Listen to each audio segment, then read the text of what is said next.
पाकिस्तानी तलबा की जन्म से एक अहम डिवाइस बनाया गया है जिसको रिपोर्ट डॉग का नाम दिया गया है और इस पर हम आपको दिखा भी सकते हैं कि ये प्रॉपर तरीके से मूव होता है और इसको यहाँ पर जो TDF के हवाले से आज यहाँ पर एक इवेंट का इनेकाद किया गया तो वहाँ पर इसको रखा गया है। रिपोर्ट डॉग क्या है, कैसे काम करता है और इन आने वाले दिनों में इसको मजीद किस तरीके से मार्केट में लॉन्च किया जाएगा। हम चाइना में और बाकी कंट्रीज में रिपोर्ट डॉग देखते हैं, लेकिन पाकिस्तान में ये शायद पहला रिपोर्ट ही बनाया गया है। जिनसे बात करते हैं, क्या हाल है आपके? अल्हम्दुलिल्लाह, आप सुनाएं। एक अच्छी इजाद, एक अच्छा हमें नजर आ रहा है, आइडिया नजर आ रहा है। हम बाकी कंट्रीज में देखते हैं, स्पेशली चाइना में और अमेरिका में और बाकी, तो वहाँ पर रिपोर्ट डॉग पे काम किया जा रहा है। पाकिस्तान में क्या ये पहली बार काम किया जा रहा है इसमें? जी, डिफरेंट कंट्रीज में ऑलरेडी काम हो रहा है, लेकिन पाकिस्तान में ये national centre of robotics NUST में पहला रोबोटिक डॉग होगा जिसमें हमने काम स्टार्ट कर दिया है और हमारी पहली प्रोटोटाइप बन चुकी है। तो जी आप किस लेवल पे है और ये जो आपने यहाँ पर शोकेसिंग में रखा है, तो इसके बारे में जरा बताइएगा, इसकी क्वालिटीज के हवाले से। स्पेसिफिकली ये 2 साल का प्रोजेक्ट है और अभी हम इसके इनिशियल स्टेजेस पर हैं और इनिशियल स्टेजेस में हमने काफ़ी हद तक काम कर दिए। हमने डिज़ाइन कर लिया, हमने प्रोटोटाइप बना लिए और हमने इसकी मूवमेंट स्टार्ट कर दी है और जब ये फाइनल हो जाएगा इसकी मूवमेंट भी एनहेंस होगी, ये मूव भी करेगा, ये भागेगा भी, ठीक है। और जो इसका मेन पर्पस है वो स्टेम के लिए, हम इसको डिफरेंट एजुकेशनल पर्पस के लिए यूज़ कर सकते हैं।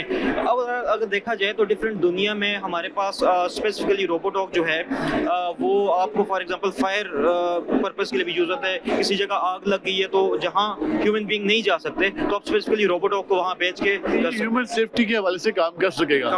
एग्जैक्टली। उसके साथ साथ आप करेंगे 2 साल का ये प्रोजेक्ट है, अभी इनिशियल स्टेजेस पे है, आपने इसका डिजाइन है वो तकरीबन कंप्लीट कर लिया है और बाकी इस पे काम किया जा रहा है। कास्ट के हवाले से अगर हम बात करें तो आपको क्या लगता है जो मार्केट में या बाकी ममालिक में जो रिपोर्ट डॉग तैयार किए जा रहे हैं और जो आपके यहाँ तैयार किया जा रहा है, तो कास्ट के हवाले से आपको लगता है कि इसकी कुछ बेहतर कास्ट होगी या इसमें भी अभी कास्ट ज्यादा नजर आएगी? और सबसे पहले ऐसा है कि जो नॉर्मली रोबोडॉग चल रहे होते हैं तो उनकी कॉस्ट बहुत ज्यादा है। हम इसको चाइनीज या डिफरेंट रोबोट से कंपेयर करें तो वो भी कास्ट तकरीबन 10-11 लाख में रोबोट हमें मिल रहा होता है, लाइक इस स्पेसिफिकेशन में। और ये वाला जो हमें फाइनल जो तीसरा हाई वेरिएंट मिलेगा वो रफली 4 लाख 3.5-4 लाख के दरमियान हम रोबोट लो कॉस्टली रोबोट बना सकेंगे। और इसका सबसे मेन फायदा ये होगा कि आजकल जो रोबोटिक्स बूम कर रही है उसमें स्पेसिफिकली क्वाड्रप रोबोट्स, तो ये जो हमारी न्यू जनरेशन आ रही है, यूनिवर्सिटी के स्टूडेंट्स जो कॉलेज स्कूल्स के, वो इससे लर्न कर सकते हैं और रोबोटिक्स की दुनिया में वो आ सकते हैं। हमें ये मूव चला के दिखा सकते हैं कि ये कैसे काम करता है? जी मैं आपको सकता हूँ। जी, यहाँ पर हम आपको दिखाएंगे कि ये रिपोर्ट किस तरीके से काम करता है। अभी एक रिमोट के जरिए इसको मूव किया जा रहा है और ये बिल्कुल एक मूव कर रहा है और उसके साथ साथ जहाँ पर इसके मुख्तलिफ इसको ये इसकी मज़ीद वर्किंग के लिए इसकी आप स्पीड चेक कर सकते हैं और उसके साथ साथ जहाँ पर जो इसका डिज़ाइन है अब इसको मुकम्मल तौर पर कंप्लीट कर लिया गया है। हम देख रहे हैं कि इसको 2 स्टेजेस में बनाया गया है, एक जहाँ पर टायर लगाया गया है और उसके साथ ये सब मूव करता है। इसकी क्या रीज़न है? सबसे बड़ी चीज़ इसकी नोवेल्टी यही है क्योंकि बाकी आप दुनिया में जहाँ भी रोबोट्स देखेंगे वो सिर्फ लेग्स में चल रहे होते हैं। हमने जो पाकिस्तान में अभी रोबोट बनाए इसके 2 मोड्स हैं, एक तो ये लेग्स पर भी चल रहा होता है और ये व्हील मोड्स पर भी चल रहा होता है। तो इसकी हम ये नोवेल्टी फैक्टर है इसमें कि हम इसको 2 मोड में चला सकते हैं। लेकिन इन फ्यूचर हम देख सकेंगे कि जो उसकी स्पीड होगी उसके साथ साथ इसको मूव करने में काफ़ी ज़्यादा आसानी होगी और एक बेहतर तरीके से काम कर सकेगा। जी बिल्कुल बेहतर तरीके से काम करेगा। जो हमारे पास व्हील्स अगर स्मूथ सरफेस है तो हम डायरेक्टली शिफ्ट हो जाएंगे व्हील मोड पर, तो वो व्हील मोड जो वो आसानी से मूव कर लेगा। लेट्स से अगर स्मूथ सरफेस नहीं है देन हम व्हील से लेग्स पे शिफ्ट हो सकते हैं और प्रॉपर्ली वो मूव। हम ये कह सकते हैं कि किसी भी किस्म का माहौल हो तो उसमें ये काम कर सकेगा। जी उसमें काम कर सकेगा। ये आपने एक रिमोट डॉग देखा, इसकी जो मुख्तलिफ जो इसकी मुख्तलिफ क्वालिटीज बताई गई उनमें ये व्हील पे भी काम करता है, लेग्स के साथ भी काम करता है। उसके साथ साथ 2 साल का ये प्रोजेक्ट है, अभी ये इनिशियल स्टेज पे है और उनका ये कहना है कि जब ये मुकम्मल हो जाएगा तो उसके बाद इसको हम मार्केट में कमर्शलाइज करेंगे। तो आज यहाँ पर जो TDF इम्पैक्ट शोकेसिंग 2025 का एहतमाम किया गया था HEC की जानब से और मुख्तलिफ यूनिवर्सिटीज़ की जानब से यहाँ पर स्टूडेंट्स को बुलाया गया था। हम ज़रा कोशिश करते हैं कि मज़ीद लोगों से बात कर सकें और उनसे भी जान सकें कि उनके जो प्रोजेक्ट्स हैं वो क्या है। यहाँ पर ज़रा हम आएंगे, आप बताइएगा, आपने एक प्रोजेक्ट रखा हुआ है, ये चीज़ इसके बारे में ज़रा बताइएगा। जी अस्सलाम वालेकुम सर। हम सस्टेनेबल मटेरियल के ऊपर रिसर्च करते हैं सर यूडी पिशावर में सर, और हमने अभी 3 प्रोजेक्ट के ऊपर एचईसी की तरफ से रिसर्च कंप्लीट की है। ग्रांट एचईसी देता है सर और एनर्जी हम देते हैं और सस्टेनेबल मटेरियल की तरफ जा रहे हैं। अच्छा, इसके बारे में सर बताइएगा, ये कहाँ पे यूज होता है? कमर्शलाइज आपका ये सब्जेक्ट हो चुका है या अभी होना है या किस स्टेज पे? अच्छा जी, हमारा एक प्रोजेक्ट कंप्लीट हुआ है 2018 में सर, और वो कमर्शलाइज भी हुआ है सर, और इस मटेरियल से अभी सिंध में 2 मिलियन घर भी बन रहे हैं और इक्विप एंटरप्राइज इस्लामाबाद में वो बना रहे हैं। और वो प्रोजेक्ट में ना हमारा जो मेन टारगेट था सर वो ब्लास्ट लोड टेस्ट था, ठीक है, ब्लास्ट प्रूफ बनाना था। अच्छा, ब्लास्ट प्रूफ। जी सर, तो हमने 30 किलोग्राम बारूद को इस्तेमाल की है वाल के साथ। ये तो काफी इंटरेस्टिंग है। मैं दोबारा से ये जो प्रोजेक्ट है ये बता रहे हैं कि इन्होंने जो एक बम प्रूफ हम कह सकते हैं, ब्लास्ट प्रूफ कह सकते हैं, और 30 kg इन्होंने मवाद यूज़ किया। उसके बाद भी जो इनका जो प्रोजेक्ट था, जो इनका इन्होंने एक दीवार बनाई या रूफ बनाया, वो मुकम्मल तौर पर सेफ रहा। इसके बारे में मज़ीद जानते हैं, जरा मुझे डिटेल बताएं। तो इसकी तैयारी में कितना टाइम लगा, ये आइडिया कहाँ से आया और उसमें क्या क्या यूज़ होता है? जी सर, हम बहुत डिफरेंट मटेरियल्स के ऊपर रिसर्च करते हैं, देखते हैं, स्टडी करते हैं, लिटरेचर देखते हैं सर। तो इससे हमारे जहन में एक ही ख्याल आता है कि सस्टेनेबल ब्लास्ट प्रूफ हो, अर्थक्वेक रेजिस्टेंस भी हो और थर्मली इंसुलेटेड भी हो सर। हमारा ये टारगेट होता है। ये जो प्रोजेक्ट है मटेरियल के ऊपर भी हम वो करते हैं सर। ये जो प्रोजेक्ट है सर, इसमें मोल्टर वगैरह इस्तेमाल नहीं होती है कि उनके खुद यहाँ के दिखा सकते हैं, ये खुद इंटरलॉक हो जाती है सर। ये जरा देख लें, ठीक है, खुद इंटरलॉक हो जाती है। मटेरियल यहाँ पर दरमियान में मोल्टर की जरूरत नहीं होती है, बाहर सरफेस के ऊपर प्लास्टर की भी जरूरत नहीं होती है सर। और इससे हमने मॉडल बनाया था, मॉडल के ऊपर हमने टेस्ट किया था ब्लास्ट लोड टेस्ट, और हमने ये आप कहते हैं ये ब्लास्ट प्रूफ है और उसमें यूज़ होता है। वो जरा वीडियो में देख सकते हैं सर। 30 किलोग्राम बारूद के साथ हमने मॉडल बनाया था, रखे थे, और इसके साथ हमने बारूद रखे थे, हमने टेस्ट किया था। लेकिन बारूद फटने के बाद वो वाल उसी तरह ही था, ओरिजिनल हालत में था। वाल ओरिजिनल हालत में था। हम वो वीडियो भी देखेंगे, और अगर हम यहाँ पे वीडियो देख सकें, ये वीडियो यहाँ पे डिस्प्ले। एक मिनट सर। जी हाँ, जी जी, ये देखे ना, ये बनते कैसे, ये आप देखें। नंबर 1 ये हम आपको बनाने का तरीका दिखा देंगे किस तरीके से काम करते हैं। जी जरा आप हमें बताती भी नहीं यहाँ पे। जी यहाँ पे डिजाइन है। जी सर, अभी हमारे इनिशियल स्टेप में वन इस तरह बनाती है सर। पहले इस तरह लॉक होती है, इसके बाद ये जो चैनल आप लोगों को नजर आती है, इसमें ये एक अंदर हो जाती है, एक बाहर, तो लॉक हो जाती है। जहाँ पर इसमें कुछ स्पेस बाकी नहीं रहती। जी सर, तो मटेरियल एक्स्ट्रा मटेरियल इस्तेमाल करने की जरूरत नहीं पड़ती है। ठीक है। इसी तरह एक कंप्लीट रूम हमारे पास मिनिमम टाइम में बन सकते हैं। और इसकी जो कास्ट है वो किस हद तक है?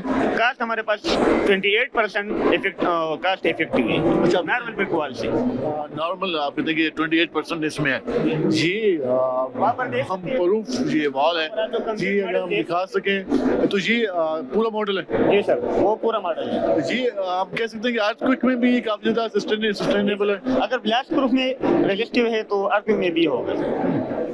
जी इसकी मजीद खासियत है कि वो ये कह रहे हैं कि ये जो उन्होंने मॉडल बनाया है उसमें ये ब्लास्ट प्रूफ भी है, उसके साथ साथ अर्थक्वेक में भी जो मकानात हैं उसमें महफूज रहते हैं और उसमें किसी किस्म का खतरा नहीं होता, और उसकी कास्ट भी वो कहने के कुछ बेहतर है। दूसरा प्रोजेक्ट जरा दिखाइएगा। दूसरा प्रोजेक्ट हमारा ये है सर, टेक्सटाइल वेस्ट मटेरियल हम इस्तेमाल करते हैं वॉल के अंदर, पैनल के अंदर वो करते हैं, बंद करते हैं, कंक्रीट पैनल के अंदर बंद करते हैं। सबसे पहले हम क्या करते हैं, टेक्सटाइल वेस्ट को इकट्ठा करते हैं, उसको मिक्स करके ग्लू के साथ मिक्स करके इसे कम्पैक्टेड ब्लॉक बनाए जाते हैं। क्योंकि हमारे पास दुनिया में भी टेक्सटाइल वेस्ट पैदा होती है और ज़ाया होती है, सस्टेनेबल की तरफ लोग नहीं जाते हैं, लेकिन हम कोशिश करते हैं कि अपनी कंप्लीट कोशिश करें, भरपूर कोशिश करें और सस्टेनेबिलिटी की तरफ चले जाए। इसमें जो मुख्तलिफ ये चीजें, ये क्या चीजें हैं? ये कपड़े हैं सर, जो हम पहनते हैं वो कपड़े हैं। अच्छा जी, कपड़ों से पहनने के बाद क्या करते हैं, या जलाते हैं या डम करते हैं, तो इससे बहुत सारे नुकसान भी पैदा होती है, पोल्यूशन भी क्रिएट होती है। वो हमने इकट्ठा करके इससे हमने कम्पैक्टेड ब्लॉक बनाई है। इस ब्लॉक को हमने कंक्रीट के अंदर बंद किया है। ये ठीक है, ये जरा देखिए सर, ये हमने कंक्रीट के अंदर बंद की और इसके ऊपर हमने डिफरेंट टेस्टिंग की है। जो मेजर टेस्ट है वो हमने इंसुलेशन की है, इंसुलेशन के लिए टेस्ट की है और अर्थक्वेक के लिए की है। और आप लोग जरा वीडियो में भी देख सकते हैं कि वीडियो में हमारे पास इसके ऊपर 8 मैग्नीट्यूड का ज़लज़ला हमने प्रोवाइड की है। अच्छा, 8 मैग्नीट्यूड का, लेकिन ये नहीं गिरा है। इसका जो फ्रेम होता है वो खराब हुआ है, लेकिन पैनल को बिल्कुल नुकसान नहीं पहुंचा है। आप लोग ज़्यादा वीडियो में देख सकते हैं। ये हम एक वीडियो भी यहाँ पे प्ले कर रहे हैं और उसमें हम देख रहे हैं कि किस तरीके से जो ये वॉल है वो महफूज रहती है अर्थक्वेक में भी, और उसके साथ साथ इसकी जो बाकी वर्किंग है। तो इन्होंने मुख्तलिफ कपड़ों को यूज़ किया, मुख्तलिफ मटेरियल को यूज़ किया, कंक्रीट के अंदर इसको उन्होंने शामिल किया। और ये शेक इनको जरा देख ले सर, ये आर्मिंग रिचुअल जलजला है। अगर ये हम नॉर्मल ब्रिक वॉल को प्रोवाइड कर ले तो वो ब्रिक वॉल बिल्कुल खत्म हो जाएगा, लेकिन ये पैनल जलजले के बाद उसी हालत में है जो पहले हालत में थी। लेकिन इसमें सवाल ये उठता है कि इस मटेरियल की तैयारी में कितना टाइम लगता है, और जिस तरीके से हमारे यहाँ कंस्ट्रक्शन हो रही है तो क्या ये प्रैक्टिकली मुमकिन है कि हम इस तरीके से पूरी एक इंडस्ट्री बना सकें और प्रोवाइड कर सकें टाइमली चीज़ें यहाँ? जी सर, ये एक अच्छा क्वेश्चन है सर, क्योंकि आजकल के दौर में दुनिया लगी हुई है प्रीकास्ट और इमीडिएट शिल्डर के लिए। तो ये हम क्या करते हैं, प्रीकास्ट कंक्रीट सैंडविच पैनल बनाते हैं। ये मार्केट में अवेलेबल होगा जब हम कमर्शलाइज करेंगे। अभी हम कमर्शलाइज के लिए निकल रहे हैं। जब कमर्शलाइज हो जाए, ये पहले से बना होगा, लोग क्या करेंगे, तैयार खरीदेंगे, और तैयार जब कोई जल्जला आ जाए, कोई भी इवेंट आ जाए, इस तरह डिजास्टर आ जाए, इसके बाद इमीडिएटली वो इससे घर बना सकते हैं। सेकंड आखिरी में ये जानना चाहूँगा कि ये कौन सी ज़मीन के लिए सूटेबल होगा, क्योंकि हमारे यहाँ मुख्तलिफ इलाके ज़मीनी जो ज़रख़ीज़ ज़मीनी बिदराई इलाकों में भी ज़मीनें मौजूद हैं, पहाड़ी इलाके की ज़मीन मौजूद है, उसके अलावा मुख्तलिफ सहराओं की, जिस तरह हम चोलिस्तान में जाते हैं, लिया में जाते हैं, तो ये किस एरिया के लिए स्पेसिफिक है?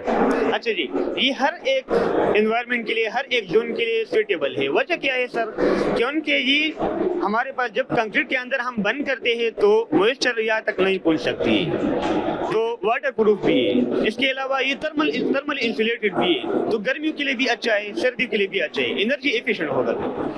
अर्थक्वेक रेजिस्टेंस भी है, थर्मल इंसुलेटेड भी है, बहुत सारे फायदे हैं। और मेन जो फायदा है वो ये है कि इसका वॉल जो है ये 3 इंच बन जाती है। हम 9 इंच ब्रिक वॉल को रिप्लेस करते हैं 3 इंच वॉल से, तो हमारे पास यूजेबल एरिया 1 वॉल से 6 इंच एरिया हमारे पास यूजेबल एरिया में मिल जाएगा। जी, आपने स्टूडेंट्स का जो एक प्रोजेक्ट था वो देखा। ये उसके एक तो ब्लास्ट प्रूफ है, बम प्रूफ है, दीवारें हैं जो कि यहाँ पे ब्लॉकेज बनाए हुए हैं, उसके साथ साथ उन्होंने कंक्रीट बनाई हुई है जिसमें उन्होंने मुख्तलिफ जो हमारा कपड़ा होता है जो हम पहनते हैं उसको चीज़ों को यूज़ करके इसको मज़ीद महफूज बनाया है।